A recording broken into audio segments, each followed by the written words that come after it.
And I'm joined here by the Commerce Secretary, Gary Locke. Mr. Secretary, thank you for the time. Appreciate it. My pleasure, Peter. The United States always been open for business, but to some extent in recent years, there's been a loss of business to foreign countries around the world that have gotten some of that direct investment. Why has that happened, and what are you doing to change it now?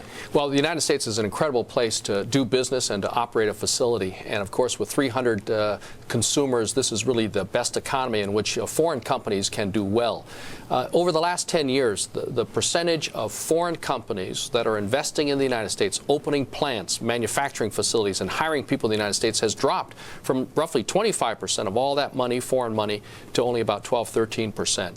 So we really got to do a better job of promoting the United States as a great place to operate for a foreign company, and also to encourage American companies, as they decide to grow and expand, to do so here in America instead of going overseas. You've got this initiative today, Select USA. The goal here is to eliminate the red tape. Is it simply that it's too hard to do business in the United States? Well, actually, we need there are three purposes of Select USA, and this is in response to listening to the business community and acting on it. But the intent is to help promote the United States as a place for foreign companies to set up operations, as well as to encourage American companies to stay and grow here or even return their operations here. All of this will result in more jobs for the American people. The second thing is to showcase all the different tax advantages or tax structures offered and programs, incentives offered by the 50 states as well as the federal government. And then the third thing is to really advocate on behalf of those companies to break down some of the roadblocks, the barriers within the federal government to really ease that investment, job creation here in the United States. Mr. Secretary, there are going to be those who say, listen, you've had this Invest in America program. We've been doing this for a while. There's really not all that much different here. What is going to actually be different? If I'm, say, a Chinese company looking to come to the United States to set up shop, what will be different with this program tomorrow than was here before? Well, actually, we've heard from a lot of companies, including German companies. For instance, ThyssenKrupp in December of 2010 opened up a new factory in Alabama, $5 billion investment, employing over 2,500 people. And they indicated, and many others have said, they really wish that we had had this Select USA program available. Because first of all, it's going to showcase the tax incentives, the different investment programs by all the different 50 states, as well as the federal government.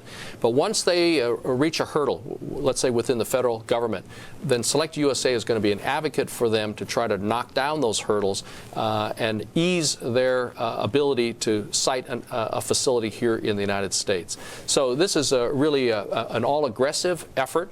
We're bringing a lot more people from within the Commerce Department, but more importantly, there's going to be an interagency working group chaired by our person at Commerce and someone at the White House, and they will be working with each of the federal agencies and reporting on whether or not they're successful in overcoming these hurdles. So if you've got a company saying, listen, I got a problem with right. The Department of Defense or something like that. Or transportation, our people will have a identified point of contact person in each of those other federal agencies. We're going to try to resolve it. That contact person is responsible for trying to resolve it, and if not, it's all going to be reported to the White House. So someone in the White House is going to be watching, and that's quite a motivator. It's all about jobs right now. It's about jobs. For everyone right now, the focus of the country, really.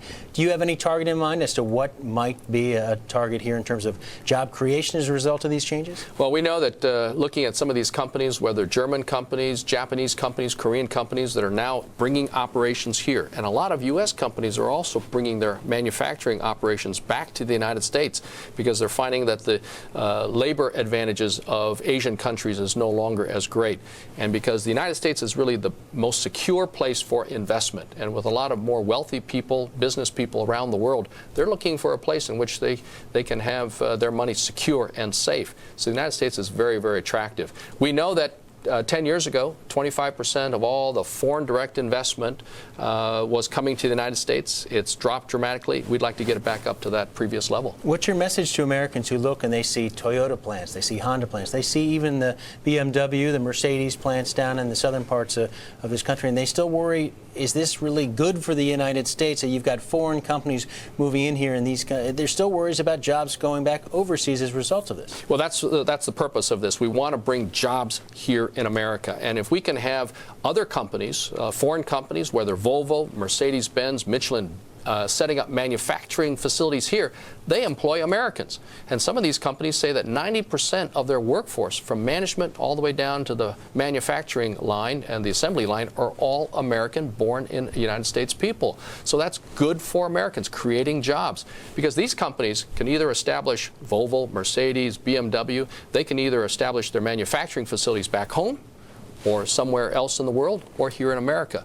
Don't we want them here in America creating jobs for the American people? And Mr. Secretary, to those who suggest, listen, it doesn't matter if you have a new task force looking at this, it is the regulatory rules on the books, the business environment here in the United States that is keeping these kinds of companies from coming to the country. What would you say to that, Ray? Well, first of all, the President has already launched an effort to have all the agencies review all their regulations, streamline them, get rid of the ones that don't make sense or are cumbersome, and to really focus on regulatory reform and easing the regulatory burden on companies, but making sure that we keep Americans safe, because people do expect safe food, drinking water, and protection from chemicals in the air.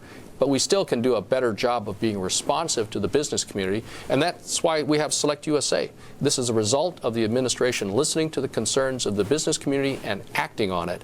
And this is to encourage more business activity siting here in America, both foreign companies coming here, opening manufacturing facilities, operations facilities here, creating jobs for Americans, but also encouraging American companies, instead of building a plant overseas, staying in America. All right, he's the Commerce Secretary of the United States for the moment, because his name is, he has been nominated, of course, to be the ambassador to China. That nomination mark pending in the U.S. Senate right now. But Gary Locke joining us here in Washington.